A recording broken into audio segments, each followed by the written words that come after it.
Yaoundé, quartier général de la Croix-Rouge.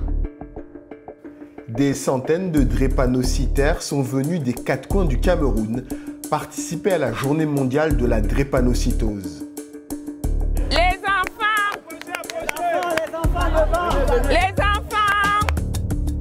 C'est le cas de Roger Tala. Il a répondu à l'appel de Lydie Zemeka, figure de proue de la lutte contre la drépanocytose. Maman, non, je suis là. La drépanocytose, méconnue, elle alimente beaucoup de superstitions. La drépanocytose, chez moi, on prend ça que c'est le rat qui tue les enfants. Alors, c'est ce que je suis en train de faire, la marche, pour montrer à mes gens à Batour que nous sommes. La drépanocytose n'est pas une maladie causée par la sorcellerie.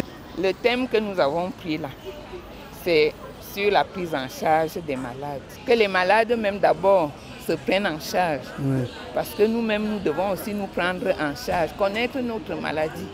Donc, le thème de cette année est très important. Très important.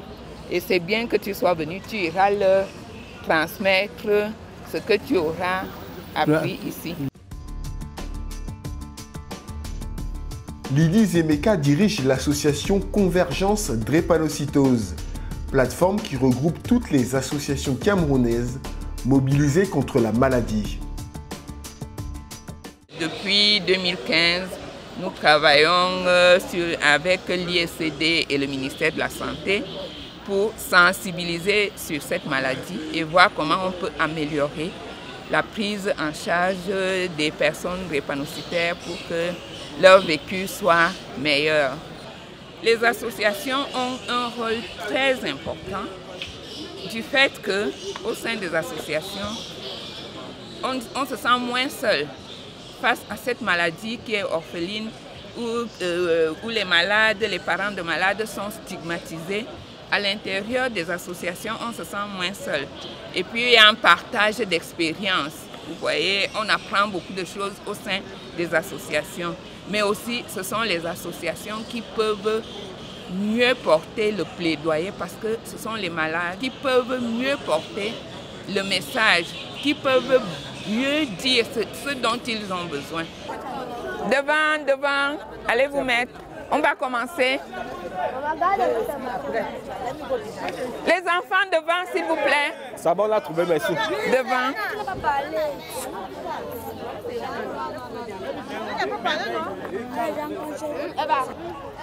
Qui prend la banderole? La banderole devant. Programme du jour, une marche de plusieurs kilomètres en direction du centre-ville. Objectif, se faire connaître auprès du grand public.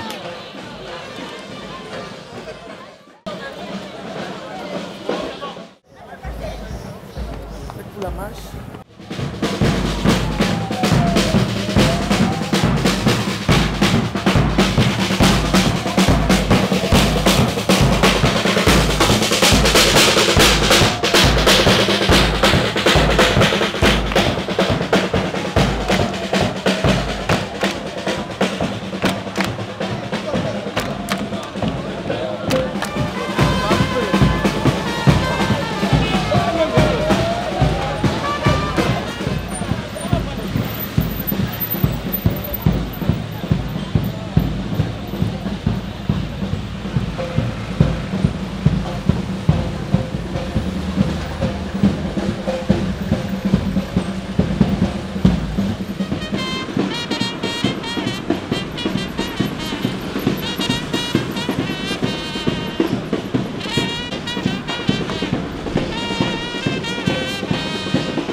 La drépanocytose est devenue le combat de ma vie parce que je suis maman de 2 enfants drépanocytaires.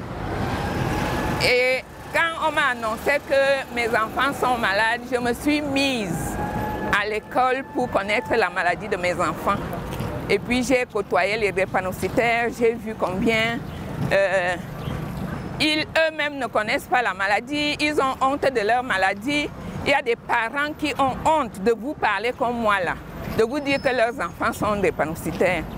Alors je me suis mise avec les conseils des médecins qui soignaient mes enfants, ils m'ont encouragée et je me suis mise là-dedans pour sensibiliser, apporter aux autres parents le peu de connaissances que j'ai de la maladie et leur donner des petits conseils sur les bonnes pratiques afin que nos enfants puissent vivre plus longtemps parce que vous savez, c'est tout le monde qui me disait ces enfants ils ne vont pas vivre, ils ne vont même pas atteindre l'âge adulte. Mais c'est Dieu seul qui tient nos vies. Parce qu'à l'hôpital, quand ils étaient hospitalisés, il y avait des enfants qui n'étaient pas drépanocytaires autour de nous, qui perdaient leur vie. Mais eux, ils sont encore là aujourd'hui. Donc, il y a un espoir. Ils peuvent vivre aussi longtemps que les autres. C'est la raison de mon combat.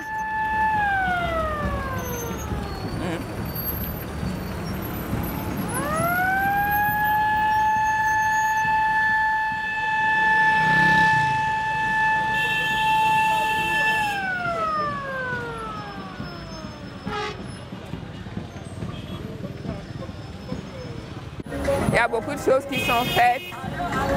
On a aussi la chance que notre première dame se soit intéressée à cette maladie. Du coup, pour les jeunes enfants, ici à Yaoundé, dans la fondation qui porte son nom, elle a fait créer une unité de prise en charge de la drépanocytose. Ça fait que les enfants en bas âge sont de mieux en mieux pris. Et à Douala, le Lions Club, par exemple, a aidé pour la création d'un centre. Donc, il y a beaucoup, et le gouvernement fait aussi beaucoup. Il y a beaucoup de choses qui sont faites. Il y a beaucoup de choses qui sont faites par rapport à 10 ans, 15 ans aujourd'hui, où moi, j'avais commencé à militer pour à militer dans la cause.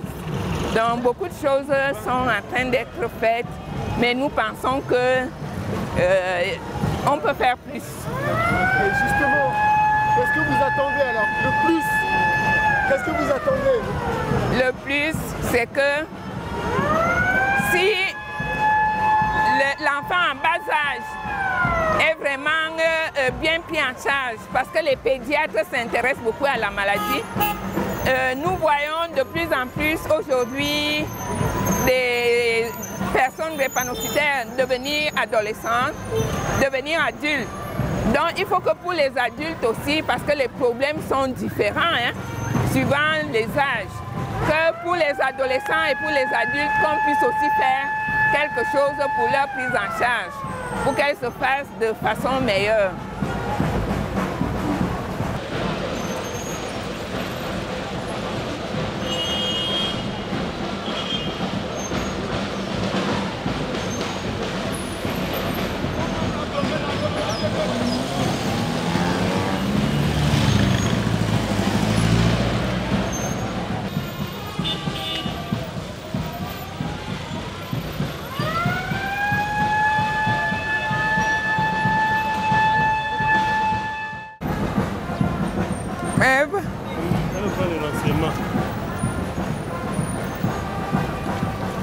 Oui, bonjour. Ma petite fille, elle est de Blanche. Oui. Mais joignez-vous à nous. C'est où le repère, c'est où? Attendez. On l'a conduit quelque part. Allez dans la Suzuki, là, on vous donne un dépliant. Dites-leur de lui donner un dépliant.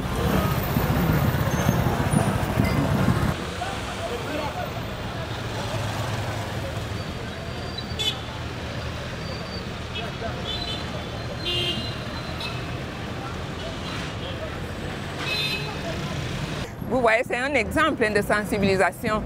Elle est venue vers moi me dire qu'elle a sa petite fille qui est drépanocytaire. Comment elle peut faire pour nous rencontrer? pour ça que j'ai demandé qu'on lui donne un dépliant. Il y a toutes les informations dessus. Il y a nos numéros de téléphone. Elle pourra nous contacter. Donc la marche a quand même son importance.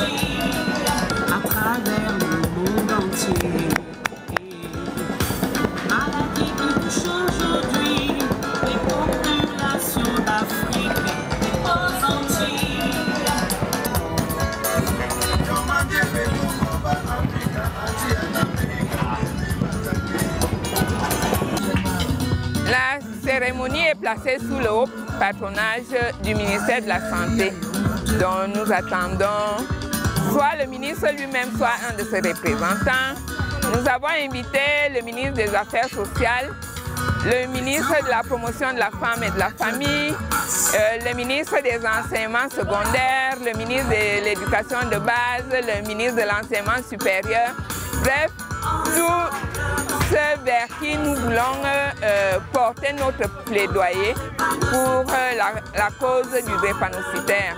On a beaucoup de proviseurs de lycées qu'on a invités, les directeurs d'hôpitaux, bref, tous ceux qui sont censés s'occuper du drépanocytaire, nos sponsors, nos partenaires. Qu'est-ce que vous attendez du gouvernement? On attend tellement beaucoup du gouvernement, mais on sait que le gouvernement aussi ne peut pas tout faire, faute de moyens. Mais là, nous voulons quand même demander au gouvernement de créer... Les hôpitaux existent déjà, donc vraiment, ce n'est pas un investissement d'aller construire un hôpital, mais qu'au niveau de chaque hôpital régional, parce que comme vous voyez, on a des drépanocytaires dans toutes nos régions. Qu'au niveau de chaque hôpital régional, il y ait une unité de prise en charge de la drépanocytose. Et qu'à Yaoundé, la capitale de notre pays, un centre de référence. C'est notre rêve que nous portons auprès du gouvernement.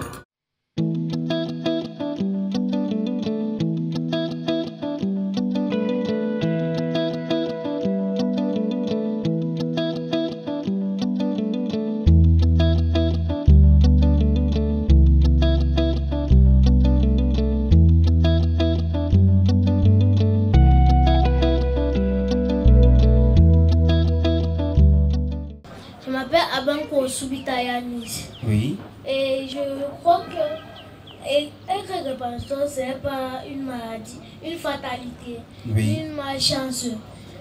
La drépanocytose est une maladie comme les autres. Oui. Nous sommes nés avec pour les drépanocytoses et nous devons l'accepter. Pour les drépanocytaires. Pour les drépanocytaires. Voilà. Et nous devons l'accepter. Et nous devons d'abord accepter avant de suivre les traitements. Et ne pas être dans le désespoir. Nous ne devons pas être cachés du monde. Oui. Nous devons être plutôt ouverts et être intègres. Bravo. C'est bon aussi. C'est bon. Non, ça va. Alors, vraiment, moi, ça me fait plaisir d'entendre un jeune comme ça, un enfant.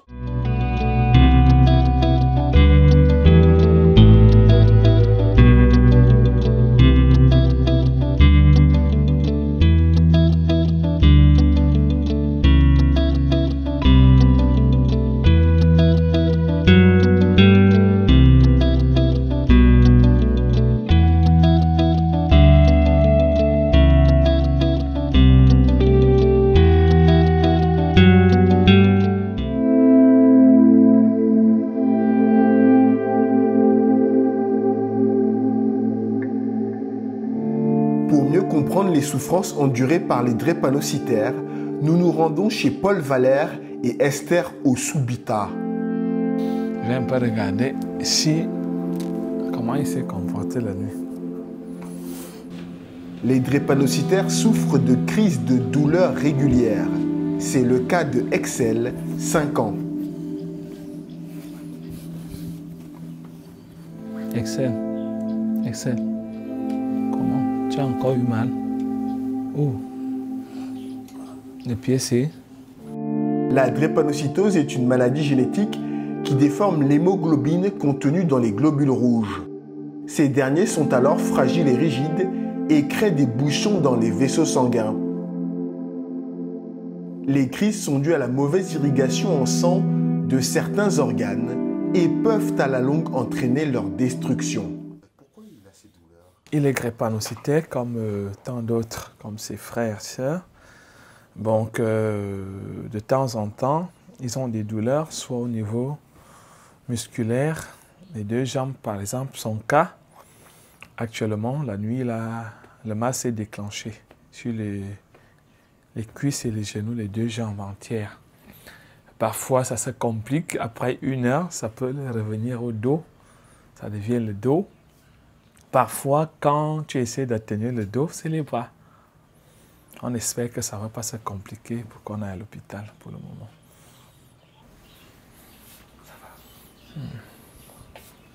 Ça va. Excellent. Tu es aux cuisses la nuit, là où quand je le massais. Moi, je pas souvent moi je dormais. Je ne voulais pas te déranger. Voilà.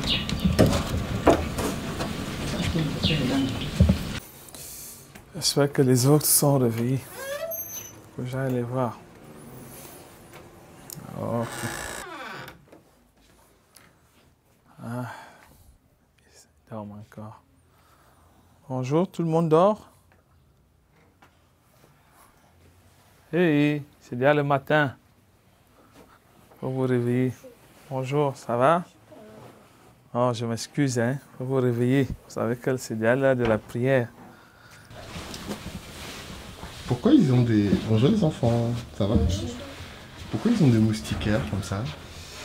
Ils ont des moustiquaires pour lutter contre le palu. Parce que dès qu'il y a le palu, ils sont automatiquement attaqués. À moins de 12 heures de temps, ça épuise leur réserve de sang. C'est le plus grand danger. Le palu, ils sont vraiment allergiques au palu. C'est leur premier adversaire, c'est le paludisme.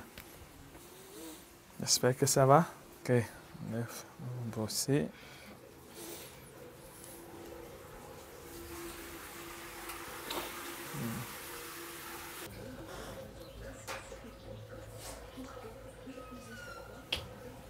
Ces 2 pieds, pareil, il a eu le même symptôme.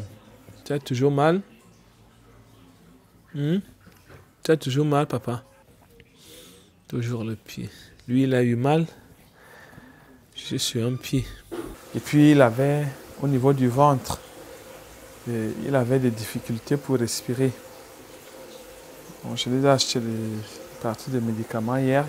C'est des crises longues et douloureuses, expliquez-moi. Ouais, bien douloureuses. Je dis, si vous n'avez pas ce cas, vous allez vous décourager. Parce que quand tu vois comment l'enfant souffre dans sa chair, dans ses os, pleure atrocement, et ce n'est pas pour une courte durée.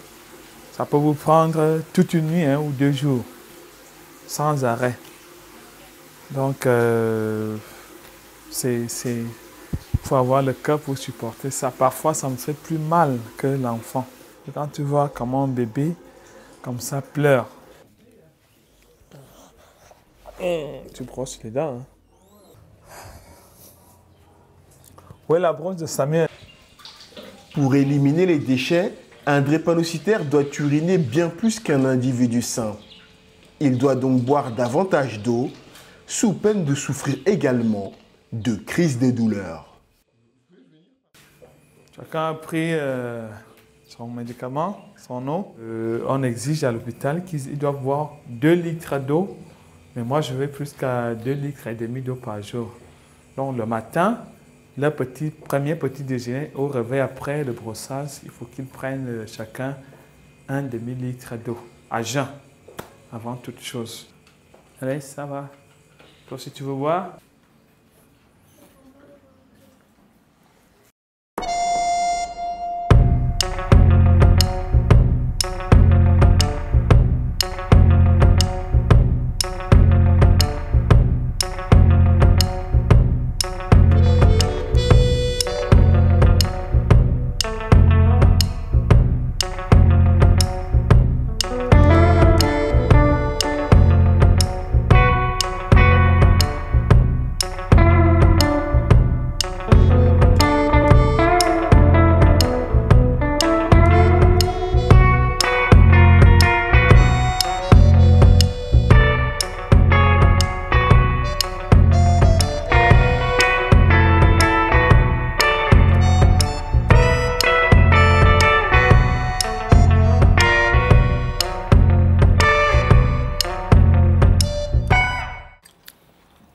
C'est ma fille aînée.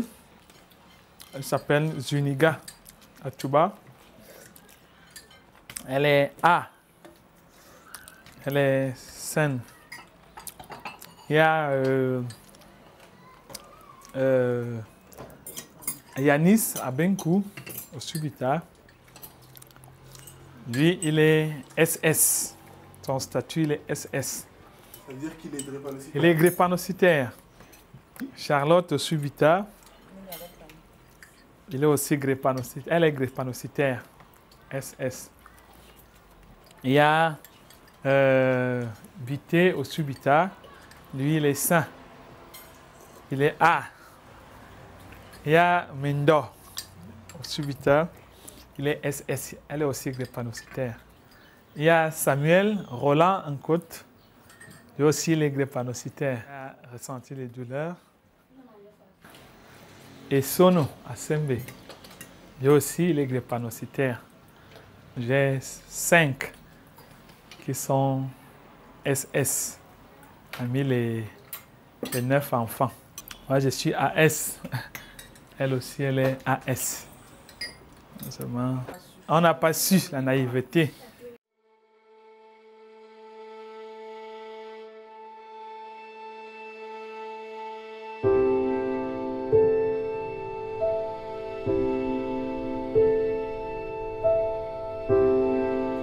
Des années plus tard, les deux parents sont encore marqués par les circonstances dans lesquelles ils découvrent la maladie de Yanis.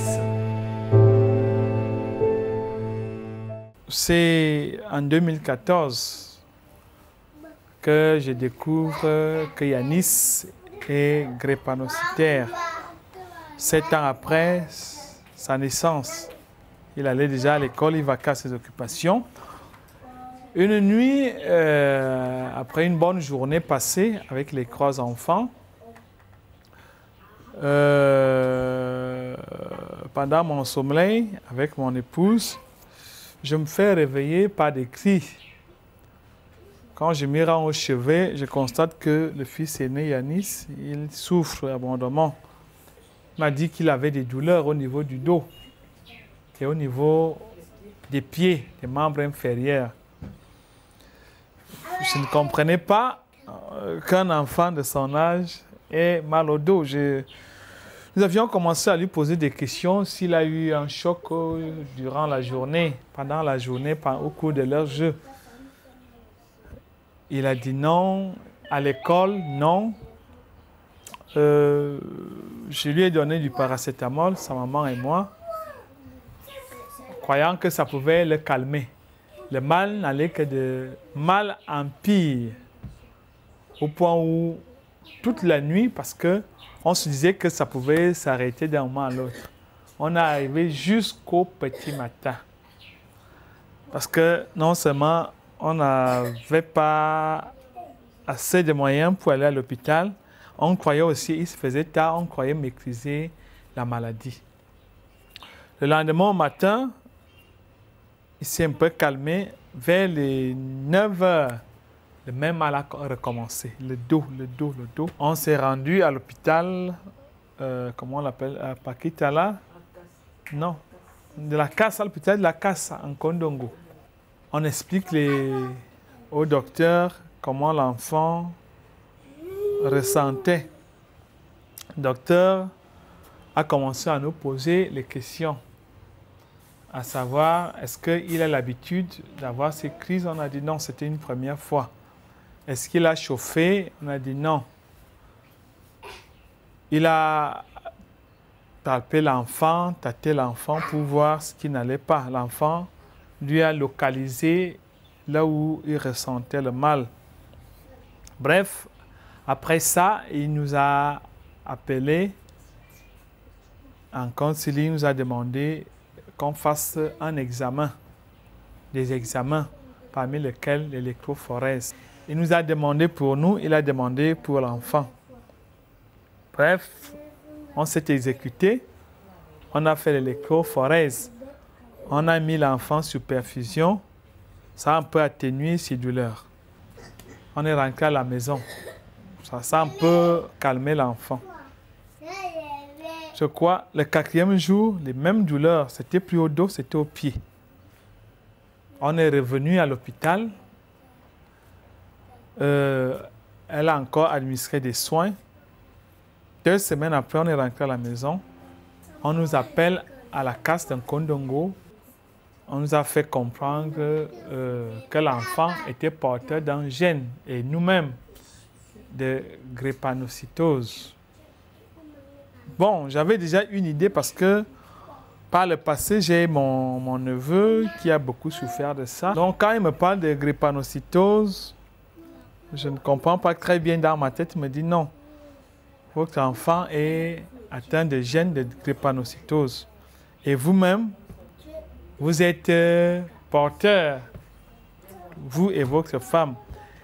Il me pose la question, pourquoi vous n'avez pas, avant de vous marier, pourquoi vous n'avez pas fait des examens?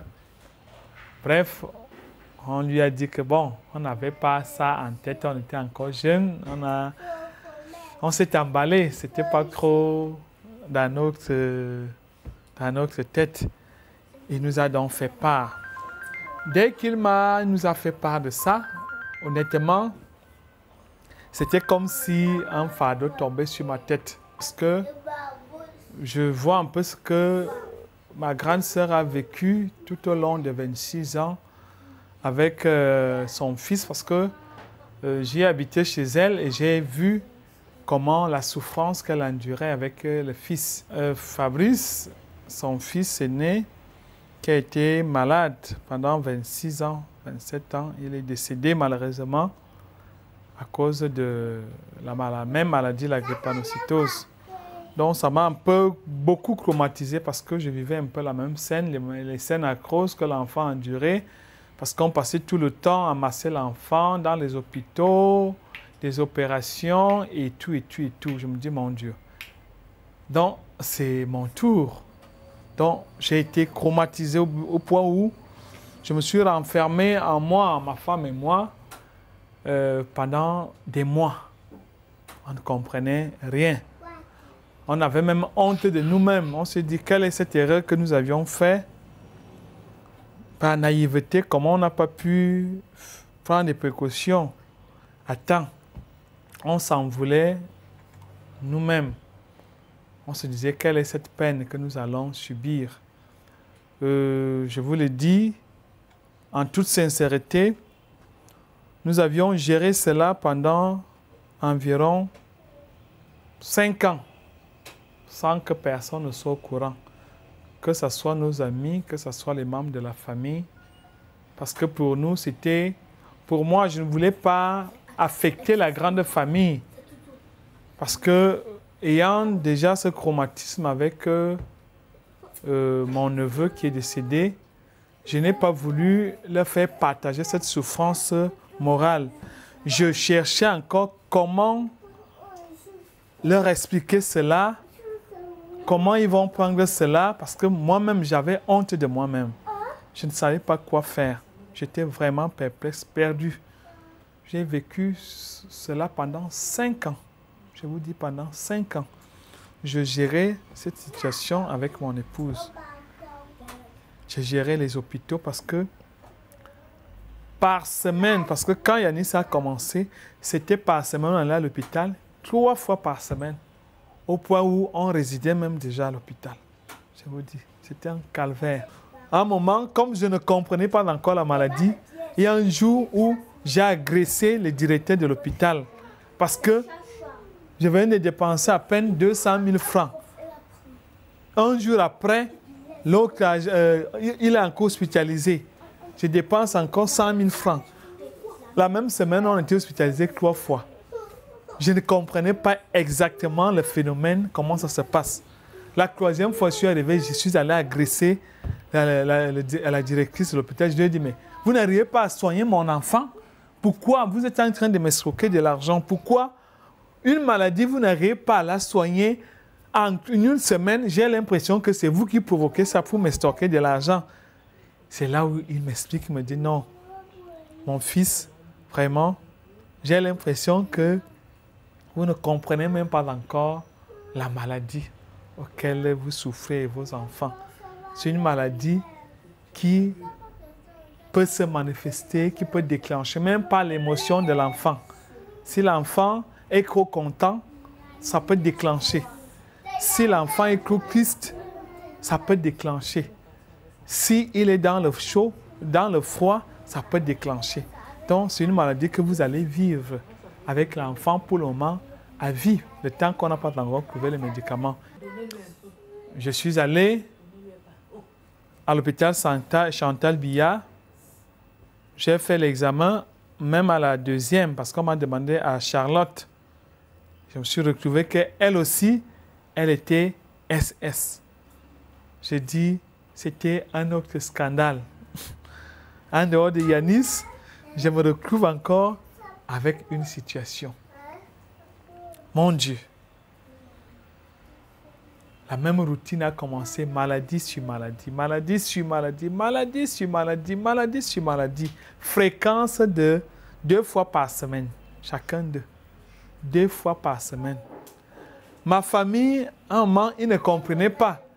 Je n'arrivais pas à leur dire, mais ils constataient que j'étais en difficulté. Je ne communiquais plus avec la famille. Je suis resté dans mon cadre restreint. Je gérais mes problèmes parfois. Qu'est-ce que les enfants souffrent? J'étais obligé de dire des âneries. J'ai dit, ils ont le palu, J'étais obligé.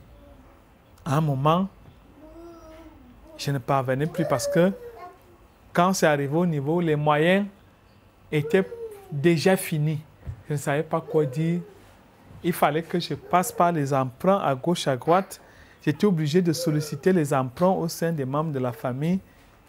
Et il fallait qu'ils se rendent à l'évidence que les enfants sont malades parce qu'ils me prenaient déjà peut-être pour un moyen. J'étais obligé de les amener à l'hôpital pour qu'ils se rendent compte. Mais ils n'avaient pas encore percé le mystère. Quand je croyais, pour moi jusque-là, je croyais qu'à la fondation, il y aura une solution définitive de guérison. Parce que je n'y croyais vraiment pas. Je me disais, bon, ça va, on va trouver un médicament le plus efficacement possible. Il n'y a que le VIH pour le moment qu'on ne peut pas trouver le médicament. Mais je me suis rendu à l'évidence qu'il n'y avait vraiment pas de solution définitive. Le choc est tel que le couple frise la rupture. Je me suis en voulu. J'ai même en voulu également à mon mari parce que je n'y croyais pas. Au point où je me suis mise en larmes parce que j'en revenais pas, parce que j'imaginais pas que ça puisse arriver à l'un de mes enfants. Donc je m'en voulais tellement. Au point lui-même, je l'ai en voulu énormément. Avec mon époux, on n'arrêtait pas d'être en désaccord, de se causer des torts, parce qu'on se disait toujours non, ça ne sert plus à rien qu'on soit ensemble, à ce point et tout. Et puis on se rend compte que nous sommes déjà 3 enfants et tout. Donc c'était pas évident. On a failli nous séparer. Plusieurs fois même. On claquait. On n'arrivait pas à croire, on n'arrivait pas à supporter ni à gérer. Bon, c'est après quand le médecin a essayé de nous faire comprendre que non, la faute est certes à nous, mais ce n'est pas à nous en tant que tel. Mais peut-être qu'on a commis une erreur parce qu'on aurait d'abord dû faire des examens avant de décider de faire des enfants ensemble. En 2014, quand il fait sa première trise, on finit même pas l'année.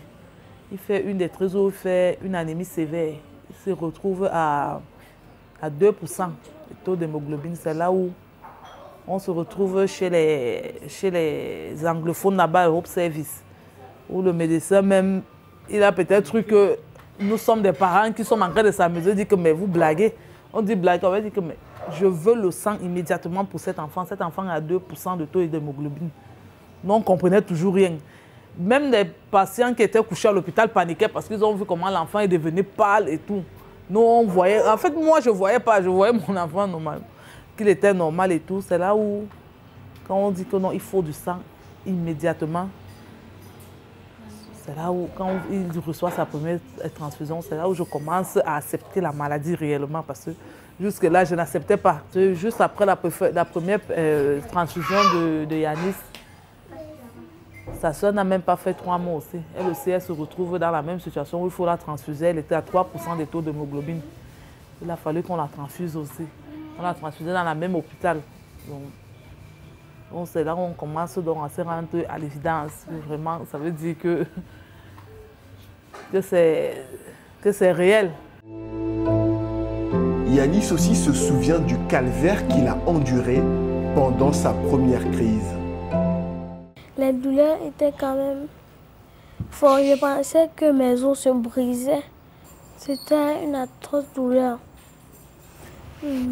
Tellement que je n'arrivais plus à parler. Et quand on a voulu m'amener à l'hôpital, j'ai perdu connaissance. Une fois, il était vraiment touché. Il dit, papa, je préfère mourir. Je préfère mourir que de supporter ça. Je pense toujours à ça. Je pense toujours à cette fameuse nuit-là. Mon enfant, il ne connaissait pas ce que c'est que la mort. Il me dit, papa, je préfère mourir que de supporter la douleur. Pas pu résister. Pas pu résister. Il m'a redonné la force. J'ai commencé à prier, ça m'a redonné la force. Et j'ai pris courage. Dieu merci, lui-même il a commencé à accepter la maladie.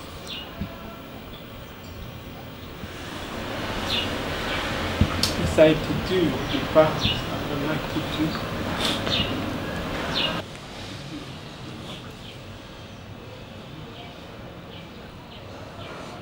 Mais par la grâce de Dieu, on commence à tenir moralement. À des moments où on se retrouve avec 4 ou 5 hospitalisés à la fois. Parfois, on se sent honteux. Les gens nous regardent comme si on était exclus. Bon, mais on a appris à supporter cela. Bon, ça commence déjà à aller.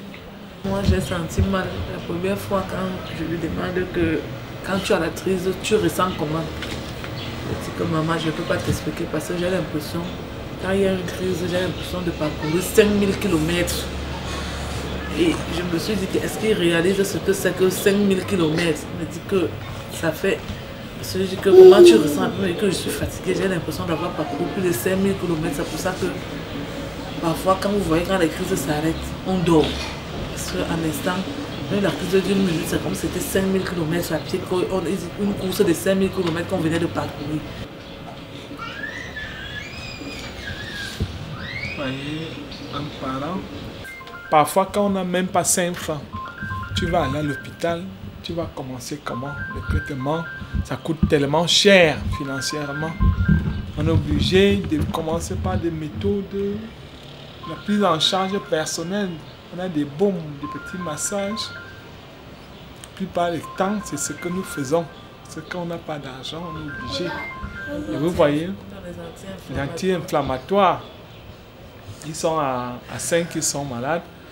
Par mois, par semaine, on a au moins 1 ou 2 cas. Comme ça que nous gérons. Donc, c'est notre vie, c'est devenu notre vie.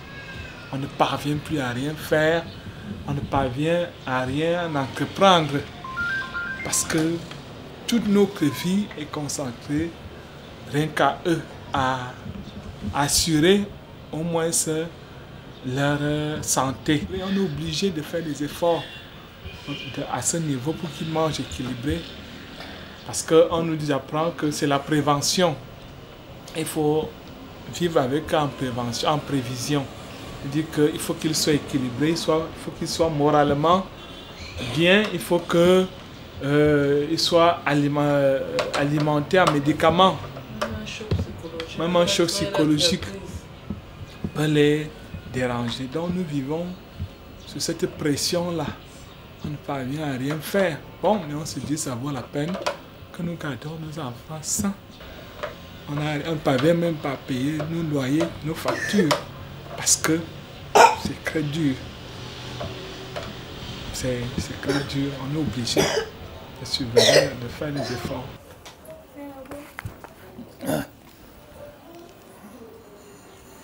Bon, je vais aller chercher l'argent pour les médicaments. Vous restez ça, je fais le ménage, hein.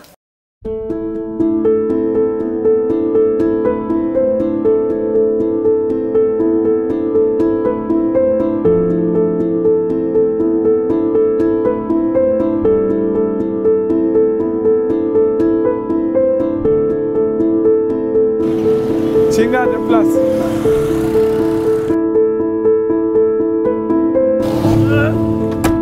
Chinga. Ok, on va. C'est un carrefour là. Je vais à la pharmacie.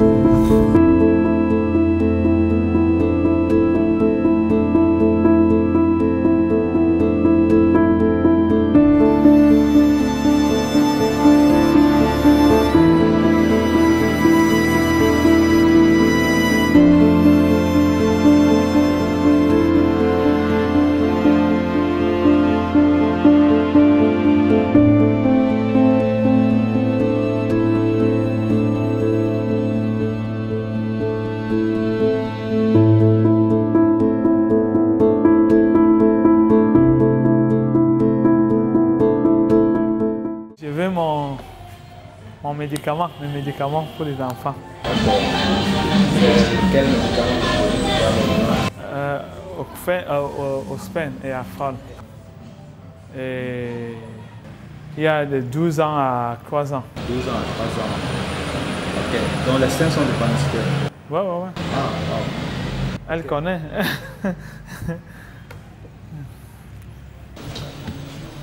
Et vous recevez beaucoup de patients drépanocytaires dans votre pharmacie, monsieur?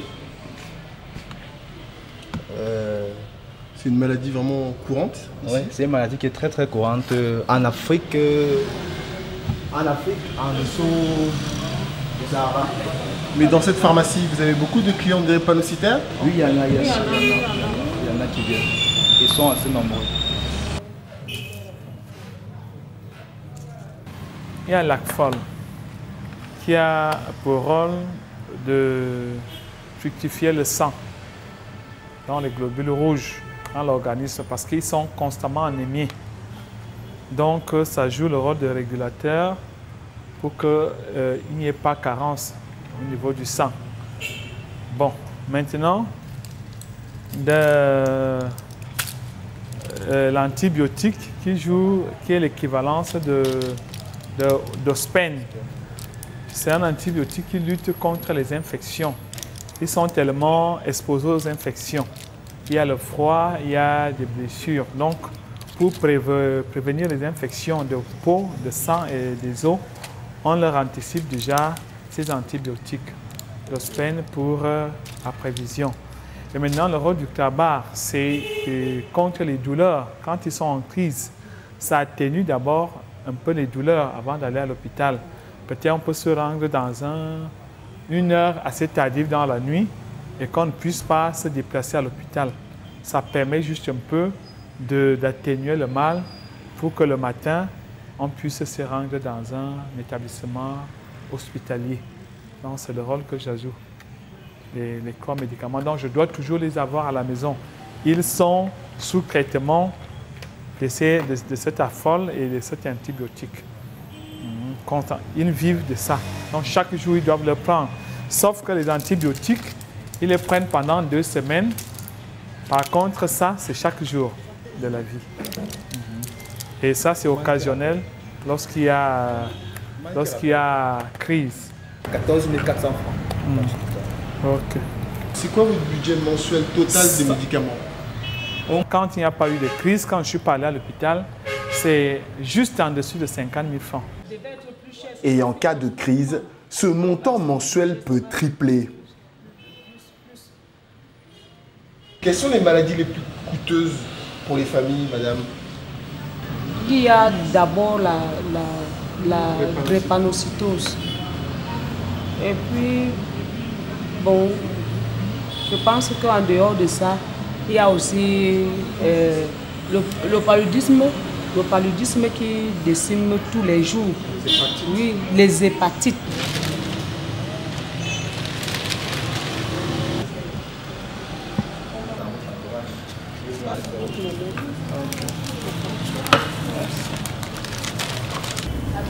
Merci.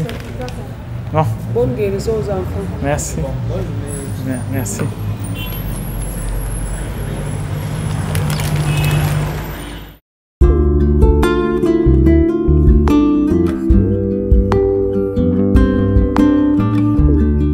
Après la pharmacie, direction le marché pour acheter de la nourriture.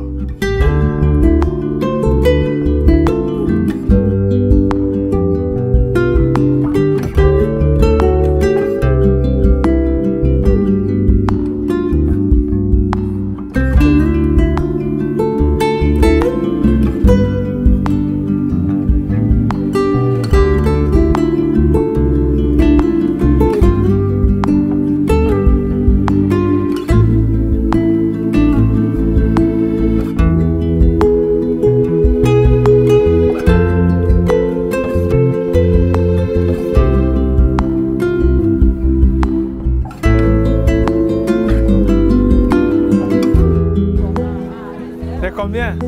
Les œufs.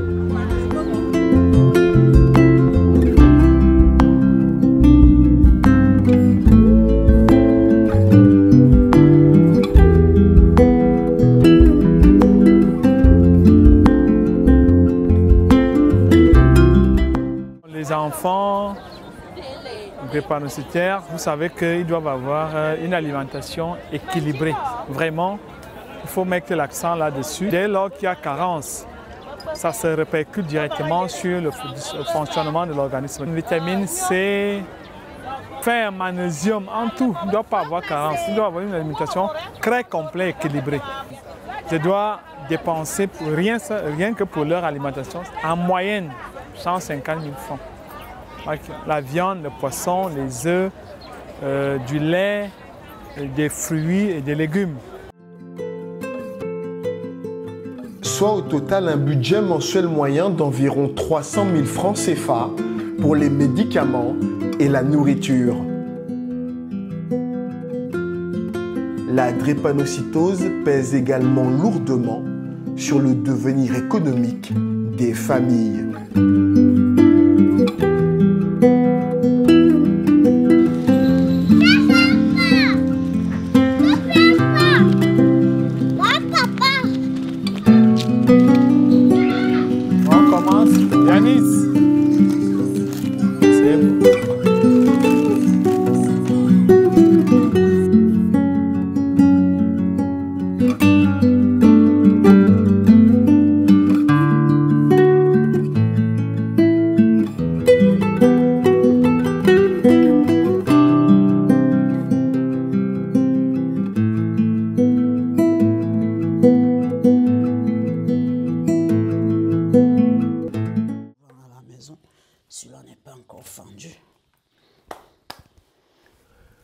Le docteur Chantal Junine Lend subit elle aussi les affres de la drépanocytose. Ses 4 enfants en sont victimes et la maladie en a déjà emporté 2.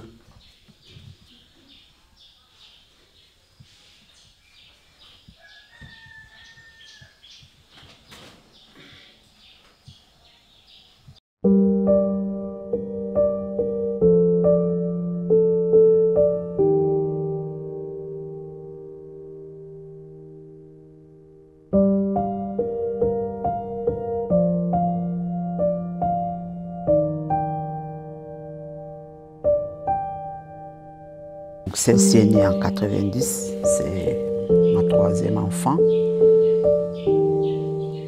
Elle s'appelait Jeanne-Francine Lend.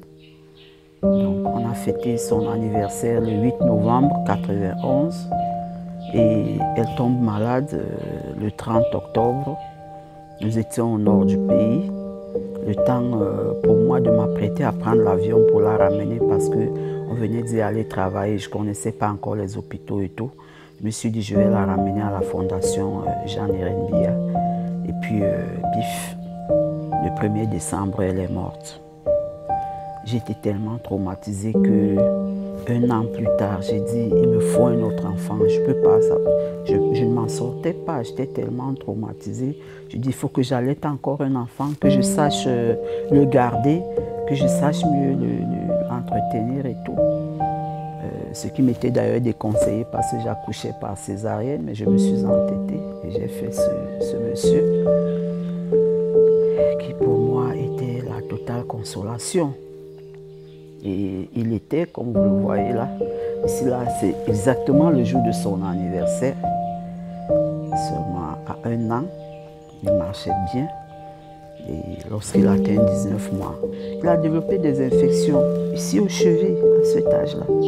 Et c'est ces abcès qui ont fait généraliser l'infection, qu'il a anémié et il est parti. Il est parti à 19 mois. Donc, à partir de ce moment-là, j'ai compris qu'il ne suffisait pas de vouloir pour garder un enfant drépanocytaire, mais peut-être qu'il y a autre chose. Alors, j'ai passé toute ma jeunesse à essayer de me battre, aussi bien pour les miens que pour tous les enfants drépanocytaires que j'ai rencontrés dans la rue, dans les hôpitaux où je travaillais. Je n'ai jamais arrêté le combat.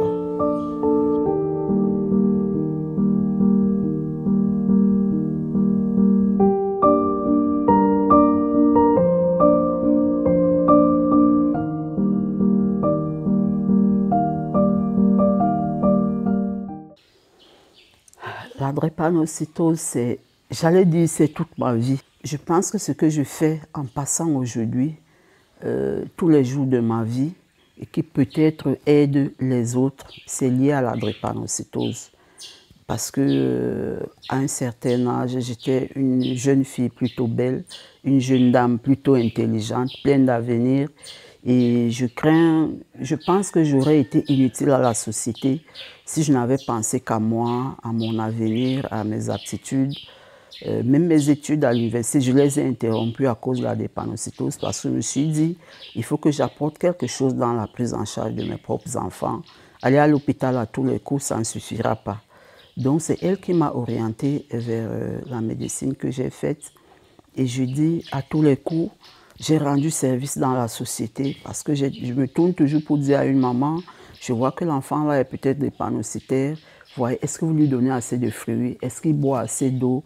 Est-ce que, comme il a ceci, vous savez que vous devez vite soigner de peur que, par conséquent, je pense que, à travers ma propre expérience, peut-être que j'aurais été utile à la société à cause de cette maladie.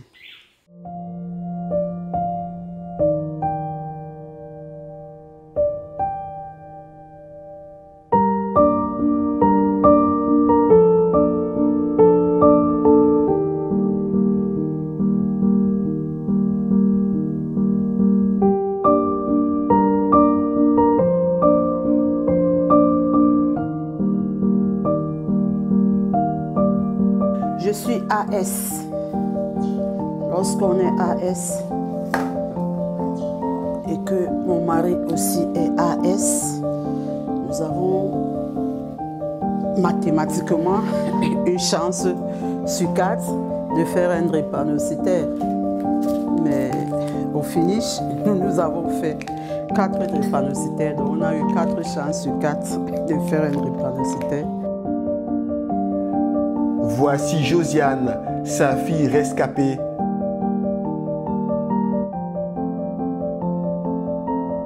Son frère et elle connaissent des sorts bien différents.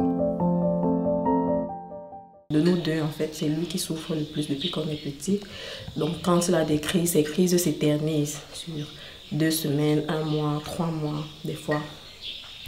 Par contre, moi, quand j'ai des crises, elles sont rapidement vite passées. C'est-à-dire que je peux faire une crise de 2 jours, 3 jours, difficilement 1 semaine. Et généralement, on a remarqué depuis qu'on est petit que ce qui le soigne, lui, ne me soigne pas moi, et vice-versa. Donc on est tous 2 SS, mais les manifestations et les durées de nos crises ne sont pas les mêmes.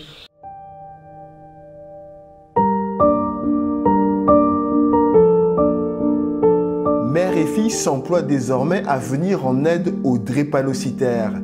Et le combat se mène notamment dans les médias.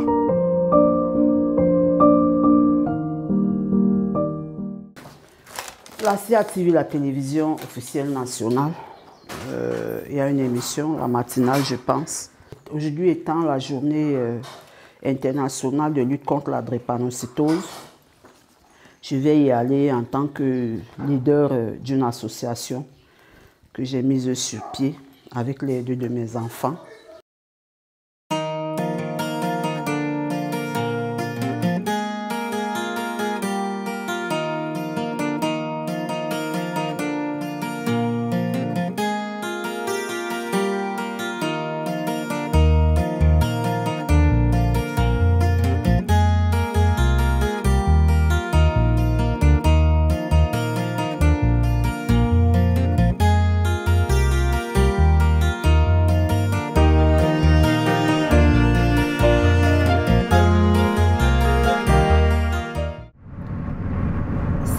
Les médias servent beaucoup plus à sensibiliser le public, à médiatiser notre combat, parce que la drépanocytose n'est pas une maladie connue du grand public.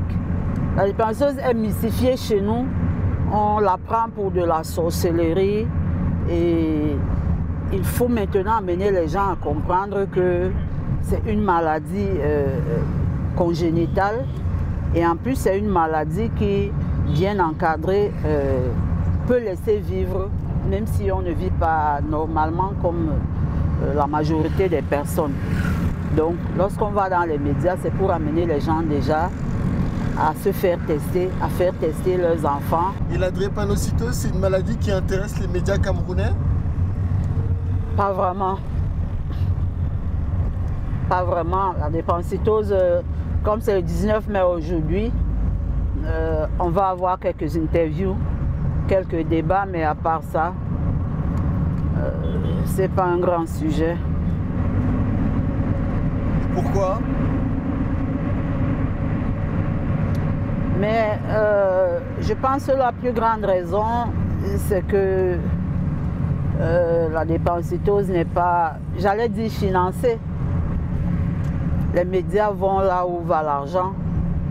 Or, en drépanocytose, non seulement nous-mêmes, les parents ou les malades, sommes souvent démunis à cause de ce que nous coûte l'entretien, mais encore, ni de l'intérieur ni de l'extérieur, il y a d'apport en termes de financement pour la combattre. Donc, on n'intéresse pas un journaliste en criant fort dans la rue que j'ai mal, non. Il faut payer pour qu'on vienne, pour qu'on s'intéresse à votre cause. C'est ça.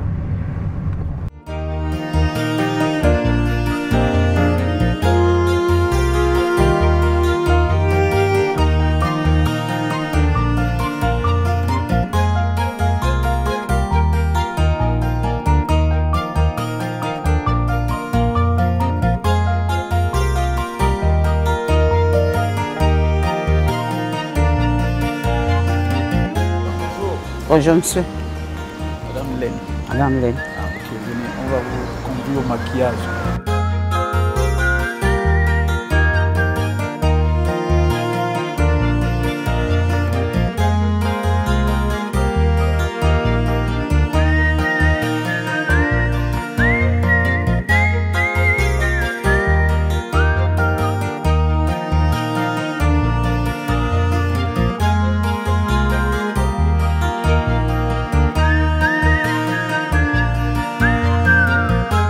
Alors, Madame Laine est une présidente d'association très importante. On connaît Madame Laine pour son combat pour que cette maladie soit éradiquée.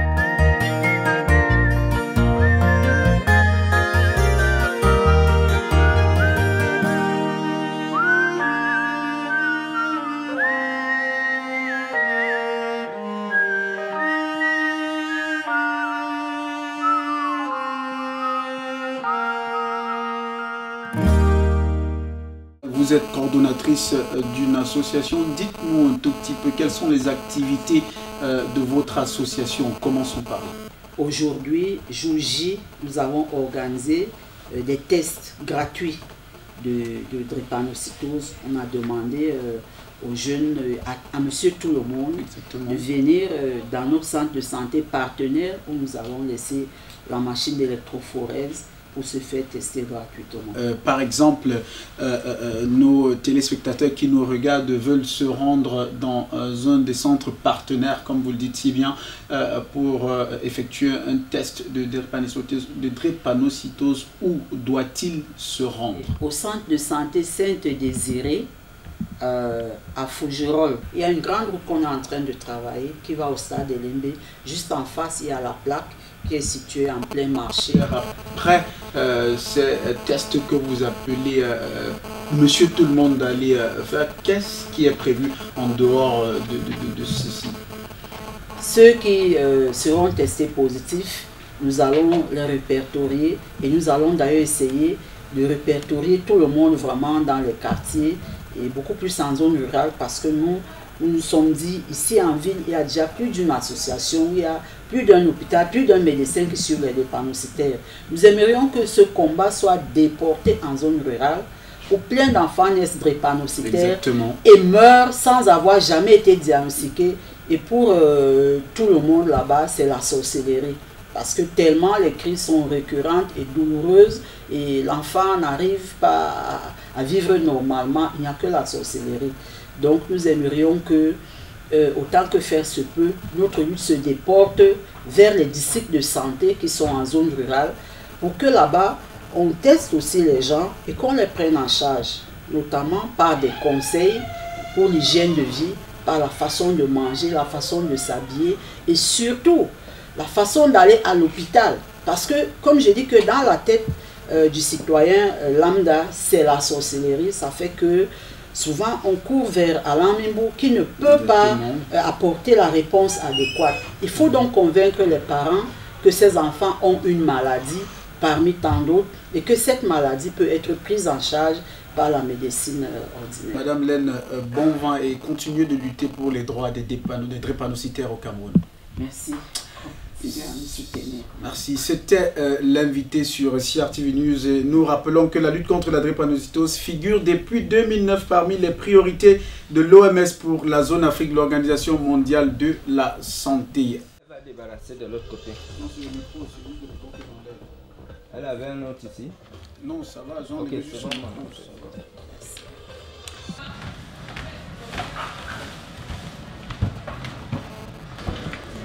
Vous pensez que ça va faire une différence, ces passages médiatiques?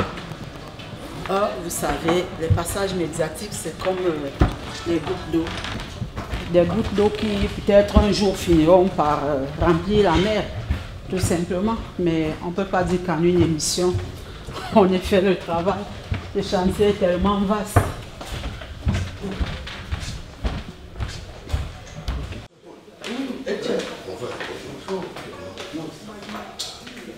D'abord, chez nous là, le studio.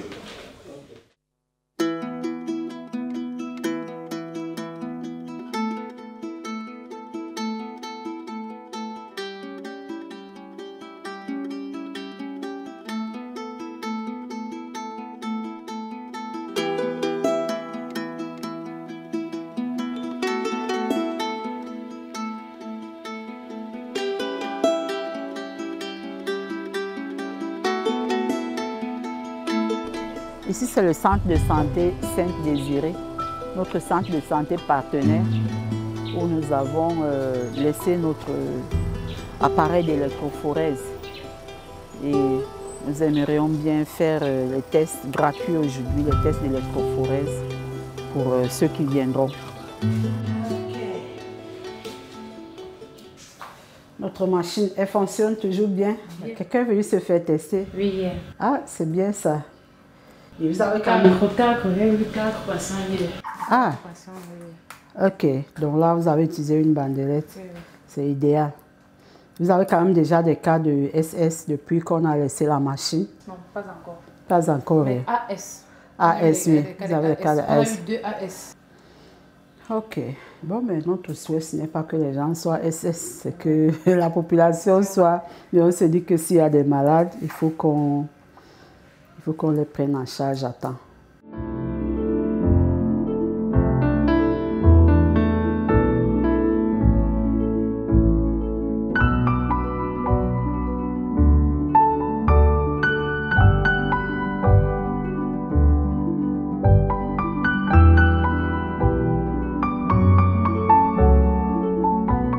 Eric et Nadine ont regardé l'interview du docteur Len à la télé ce matin. Ils prévoient de se marier, mais la drépanocytose pourrait menacer de mettre un terme à leur avenir ensemble. J'ai entendu, nous avons entendu parler de la campagne de dépistage de la drépanocytose à travers les médias, notamment CATV, ce matin à Bonjour. Non, nous venons tous les deux parce que c'est important pour les progénitures, les enfants. On compte avoir des enfants et c'est très important de prévenir les risques de drépanocytose. Il y a toujours une petite crainte parce qu'en cas de résultats qui n'arrangent pas nos couples, ça peut aller jusqu'à la séparation. Si les résultats ne sont pas... Si par exemple je suis à SLRAS, ça ne peut pas donner. Si je suis à SLRS, ça ne peut pas donner. Donc c'est ça que nous sommes venus vérifier. Vous vous aimez? Bien sûr, on s'aime. On s'aime, mais on ne veut pas faire souffrir les enfants. Bonjour. Bonjour. On s'aime, mais on ne veut pas souffrir, on ne veut pas faire souffrir les enfants.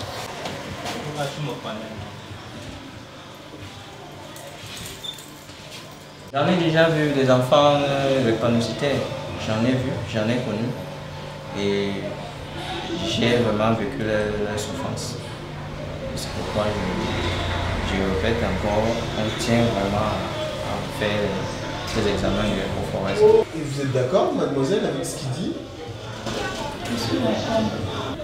Si on va prévenir la venue de nos enfants, on ne peut pas se mettre en couple en qui vont souffrir.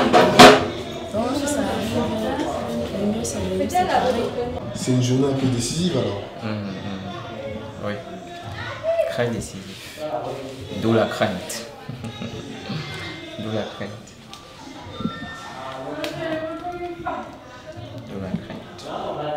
Comment vous vivez ça, mademoiselle? Vous avez l'air triste, mademoiselle.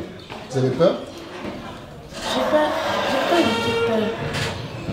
Mais vous n'avez pas peur de perdre l'homme que vous aimez?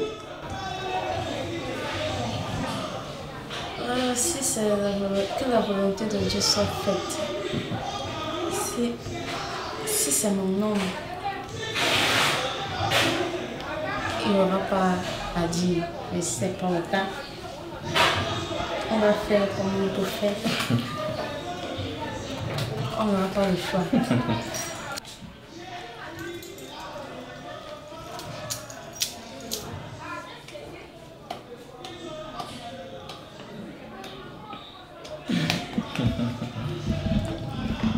Ça va aller. Dès qu'il t'aime.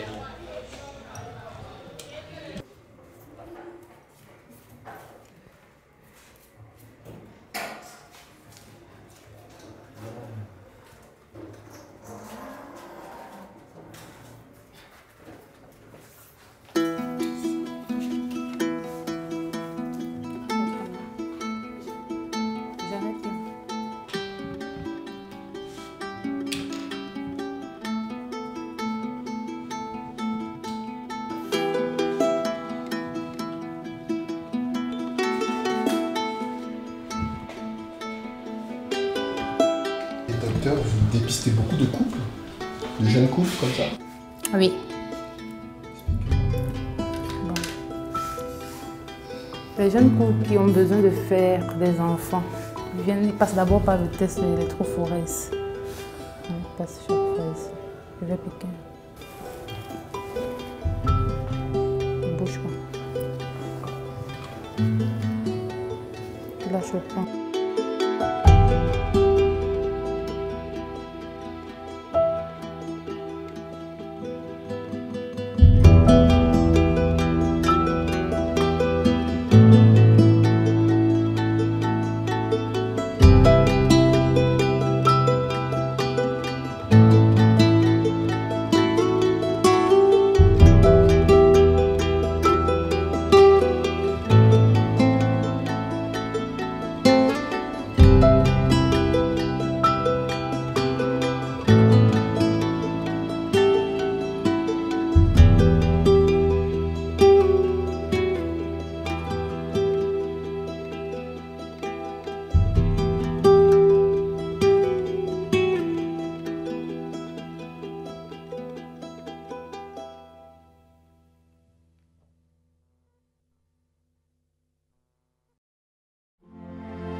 2 heures plus tard, les résultats sont enfin disponibles.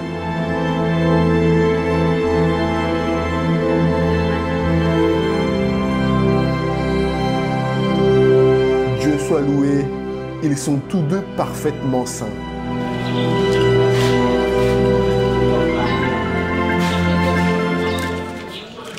Comment vous vous sentez? Docteur, vous buvez quoi? Docteur, venez, vous buvez quoi? Je vous donne à voir le jus. Je donne à voir un bon jus. On va donner le jus au docteur après. Alors. Comment vous vous sentez? Comment vous vous sentez, monsieur? Très soulagé, très bien. Très très bien. Dieu est bon. Là, c'est votre avenir. Comment vous voyez votre avenir alors? Comment je vois? L'avenir. Joyeux, heureux, surtout pour les enfants en santé. Les moments, je suis tellement émue, content, je suis, je ne sais pas quoi dire. Très très content.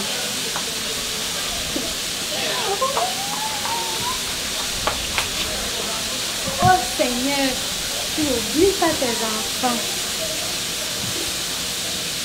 Ta promesse est en train de s'accomplir dans ma vie. Comment ne pas te contempler? Comment ne pas te dire merci Seigneur? Gloire à toi. Tu es fidèle. Tu es excellent. Tu es un père qui se souvient toujours de ses enfants. Je n'ai rien à te dire à part te dire merci.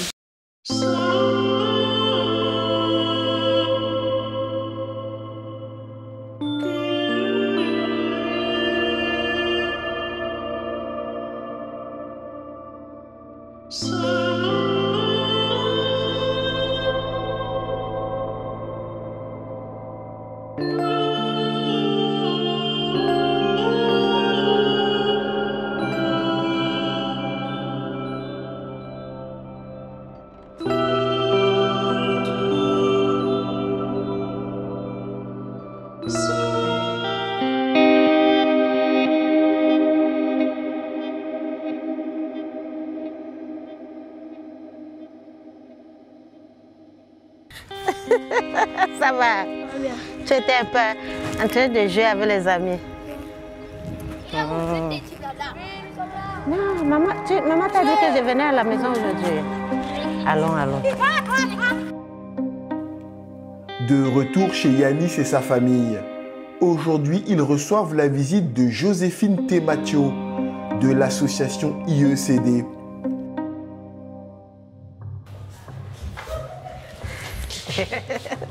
Ça va? Oh, ça va? Cette dernière est spécialisée dans le dépistage néonatal de la drépanocytose et l'éducation thérapeutique des malades. Bonjour, ça va? Très bien. Petit Samy, ça va? On se salue encore, le footballeur. Maës, c'est comment? Ça va. Un suivi incluant des visites à domicile pour aider les patients à mieux vivre avec la maladie. Le grand Yanis. Sinon, ça va passer. Ça va passer. Ça doit être une petite crise. Il est en train de... Samuel, ça va? Alors, mon bébé, vous vous portez bien? Ce matin que j'ai constaté même que ça gonflait. C'est une petite crise. Tu lui as donné ce médicament? Très bien. Il prend le paracétamol en sirop. Et tu as donné quoi? Je lui donne l'ibuprofène. Ibuprofène en sirop. Ok. Et papa n'est pas là, hein? Non, il est reparti au travail. Ok. Tu m'as salué. Elle qui était souffrante de tes jours-ci. Le froid. Le froid. La saison n'est pas favorable pour eux. C'était quoi? Elle avait un peu, donc on avait les douleurs au niveau du dos et Les pieds. Ça va déjà, non? Ok, Dieu merci. Et c'est toujours avec l'ibuprofène? On a donné le travail. Le travail.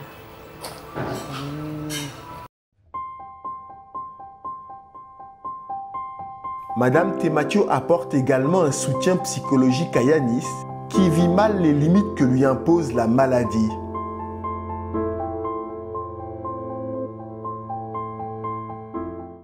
La contrainte que la repentance me fait vivre sans... Je ne peux pas faire certaines choses comme jouer,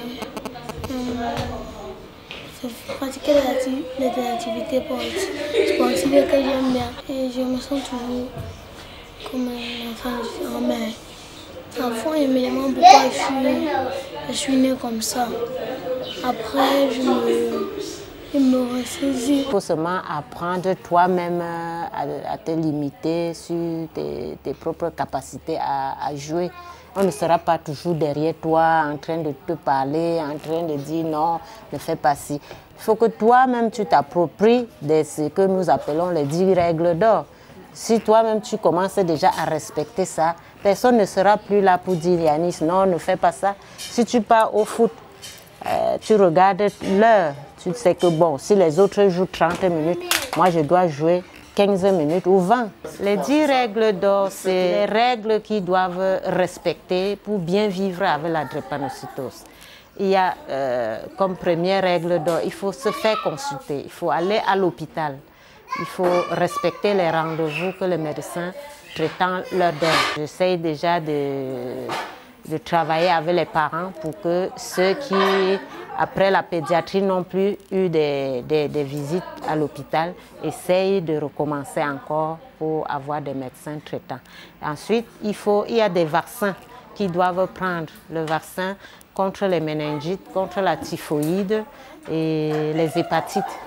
C'est des enfants qui sont très susceptibles à faire des infections. On doit contrôler s'ils sont bien vaccinés. Il y a l'hygiène. L'hygiène, en gros, l'hygiène alimentaire, l'hygiène vestimentaire, l'hygiène environnementale. Comme dans la maison, vous voyez, Yanis a fait le ménage ce matin. Avant de faire le ménage, il s'est bien brossé les dents, il a fait son hygiène corporelle et ça va bien. Il y a l'hygiène alimentaire, on a beaucoup d'aliments variés, il y a beaucoup de légumes, beaucoup de fruits. Ils ne doivent pas faire de sport de compétition. On l'a trouvé au terrain, mais tout ce que je lui dis, c'est qu'il essaye de comprendre qu'il ne doit pas jouer comme les autres. Il doit jouer, oui, mais à un moment donné, il s'arrête. Ensuite, il y a les habits serrés. Ils ne doivent pas porter les habits serrés. Quand c'est trop serré, ça se voit à vue d'œil.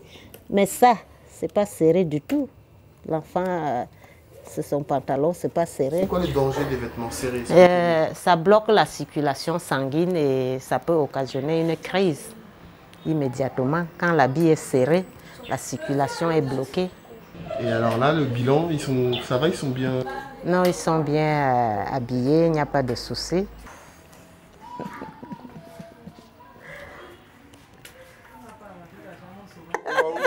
Madame, on va où? On va voir la chambre de Yanis. Voilà, Yanis. Ta chambre est bien dressée. Et ton moustiquaire, j'espère que ça n'a pas de trou. Voilà, c'est encore bien. C'est encore bien. Ok, c'est bon.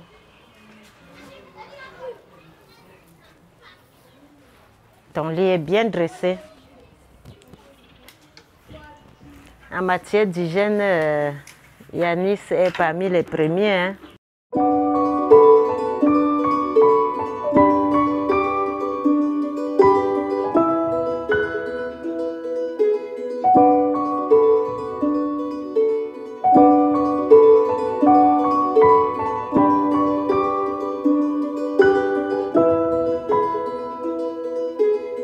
Ça va dans le bon sens.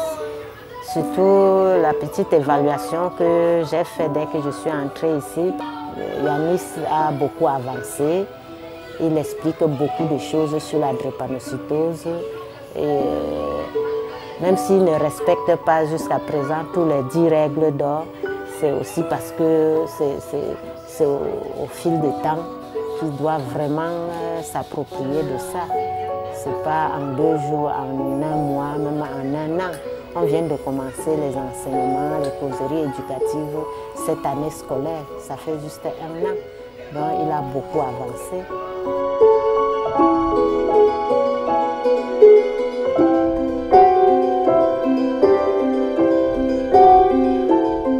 J'aime bien rendre visite aux enfants parce que ça leur donne encore plus de force. Et une fois même quand ils la voient eux-mêmes, ils sont contents, ils sont heureux. Même quand elle appelle au téléphone pour dire elle vient, dès que je leur dis seulement qu'elle vient, ils commencent à sauter de joie partout ici. Elle nous amène à savoir comment on peut gérer les crises. Et ce qui fait qu'avec les enfants aussi, parce que nous parents, comme nous paniquons face à les crises, c'est pas facile de réconforter l'enfant et de gérer la crise au même moment. Maintenant, le souci au niveau des enfants, c'est qu'elle arrive quand même à dire à l'enfant comment gérer la crise, comment la supporter et comment ne pas faire paniquer le parent ou son frère ou sa soeur qui est en face de lui en ce moment-là. Et vraiment, ça nous aide beaucoup. Parce que quand peut-être nos parents nous parlons, nous les faisons part de leurs règles d'or. Bon, pour eux, ils trouvent un peu ça comme un calvaire. Par contre, quand ça vient d'elle, ça passe plus facilement. Donc, elle est vraiment un plus pour nous. Ça présente nous fait du bien.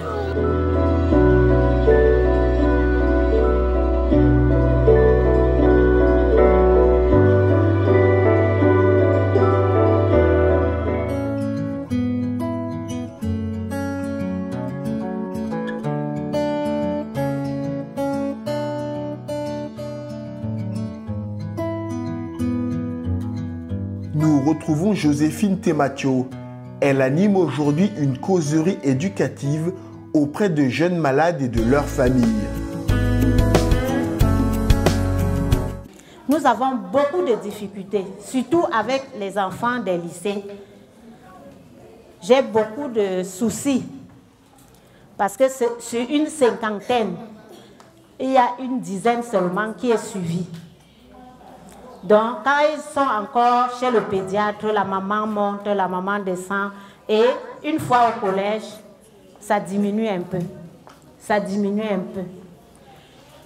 Alors, je profite de l'occasion pour attirer l'attention des parents. Quand il est au collège, quand il est au lycée, ça ne veut dire pas que la drépanocytose est partie. C'est vrai, il apprend déjà à respecter certaines règles d'or, à respecter les règles d'or en général. Mais son médecin traitant a une liste d'examens, de contrôle, même s'il n'est pas malade, qui doit permettre de se rassurer. Parce qu'il y a des maladies, avant que ça ne commence physiquement, ça a mis long à l'intérieur. Nous nous sommes rendus compte que ces enfants n'ont pas de médecin et nous nous sommes battus également pour voir dans quelle mesure on peut les orienter dans certains hôpitaux qui prennent en charge la drépanocytose. Et de ce fait, l'hôpital gynéco-pédiatrique de Goussou, pour le moment, a quelques médecins qui peuvent prendre en charge ces enfants. Donc, pour ceux qui sont présents ici, vous pouvez, si vous n'avez pas encore les numéros de téléphone de ces médecins, vous pouvez vous rapprocher et prendre ces numéros et les contacter. Je prie ceux qui sont ici, ne tombons pas dans le piège de l'ignorance. Par rapport aux parents des enfants drépanocytaires qui se cachent encore, qui ne veulent pas encore qu'on identifie leur enfant, je peux tout simplement dire que savoir qu'un enfant est drépanocytaire ne lui fait pas du tort, bien au contraire, parce que dans les établissements scolaires, quand le corps enseignant sait que l'enfant est drépanocytaire, il y a certaines mesures à prendre pour mieux encadrer ses enfants. Or, quand le parent demande à l'enfant de ne pas dire au corps enseignant qu'il est drépanocytaire, c'est très très dangereux pour cet enfant parce que quand ils sont en classe par exemple, c'est des enfants qui doivent boire beaucoup d'eau. S'il est en classe et qu'il a respecté cette règle de bien boire de l'eau, il faut absolument sortir pour vider sa vessie. Et si le professeur ne sait pas, il va voir un enfant qui sort à l'espace de 30 minutes 2 fois, il sera étonné et peut-être l'enfant va écoper une sanction.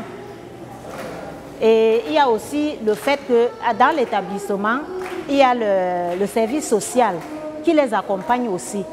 Quand l'enfant ne dit pas qu'il est drépanocytaire, il ne bénéficie pas de l'exemption, par exemple, de la pension que les enfants drépanocytaires doivent bénéficier, comme toutes les personnes avec des maladies chroniques dans les établissements. Donc, je prie ici tous les parents qui ont les enfants drépanocytaires de déclarer, ne fût-ce qu'à l'infirmerie ou bien dans le service social de leur établissement, de l'établissement de leur enfant, que ces enfants sont drépanocytaires. Madame Tematio a invité Josiane, rencontrée précédemment. Elle est venue apporter un message d'encouragement et d'espoir. Je ne me plains pas aujourd'hui de dire du fait que je sois drépanocytaire. Je ne vois pas pourquoi je me plaindrais. Au contraire, pour moi, ma vie, c'est une grâce. Je rends grâce à Dieu tous les jours. Tous les jours, chaque jour qu'il me donne à vivre, chaque année qu'il me donne à vivre, pour moi, c'est une grâce. C'est pour ça que je voudrais vous faire comprendre aujourd'hui que je sais que le problème du drépanocytaire, le problème majeur qui revient, c'est celui de la stigmatisation. Vous n'avez pas besoin de vous sentir stigmatisé, que ce soit à l'école. Tu rencontres d'autres personnes, tu te dis, est-ce qu'on va me comprendre? Comment est-ce qu'on me regarde? Quel est le regard qu'on jette sur moi? Donc déjà, moi je pense que je parle de la base selon laquelle c'est le drépanocytaire lui-même qui se stigmatise. Donc vous vous dites dans la tête, non, je ne suis pas ci, je ne suis pas comme ça, il faut arrêter. C'est vrai que ta santé ne te permet pas de faire certaines choses. Mais quand tu es en vie et que tu t'en sens la force, il faut le faire. Pour revenir à moi par exemple, j'ai fini, je vais dire à mon petit niveau, j'ai fini mes études il y a 5 ans aujourd'hui. Je suis titulaire d'un master en droit de l'homme et action humanitaire, obtenu à l'Université catholique.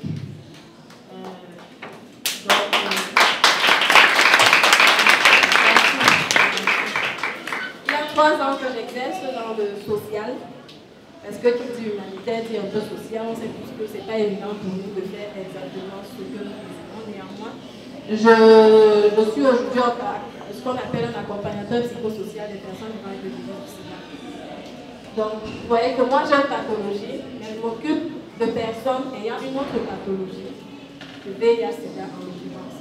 Donc, dites-vous que vous avez le droit et vous pouvez faire ce que les autres font. Donc, si quelqu'un peut être, je ne sais pas moi, avocat ou diplomate ou je ne sais pas trop quoi, le drépanocytaire pour pousser ses études aussi loin qu'il le désire. Ce que j'aimerais que mes petits frères, sinon mes enfants, comprennent aujourd'hui, c'est que être drépanocytaire n'est pas une fatalité, contrairement à ce qu'on pense. Ce n'est pas une fatalité et on vit normalement avec la drépanocytose. On peut être épanoui, on peut être heureux. Donc le drépanocytaire ne doit pas se dire que si ses camarades le regardent à l'école avec d'un regard différent, d'un regard de stigmatisation, c'est qu'on le met à l'écart. Non, il n'a pas à se mettre à l'écart de quoi que ce soit. Il n'a à se reprocher de rien. Ça, c'est quelque chose qu'il faut faire comprendre à tout le monde. Donc, l'enfant drépanocytaire, c'est un enfant qui a de l'avenir comme tous les autres drépanocytaires. Il a les mêmes droits que toute personne, malade ou pas malade du tout. Parce que c'est vrai, c'est une maladie que beaucoup ignorent, mais je pense que c'est notre combat aujourd'hui. Lutter contre le fait que on ne soit pas suffisamment informé sur la drépanocytose et qu'on ne fasse pas grand-chose en faveur de cette maladie.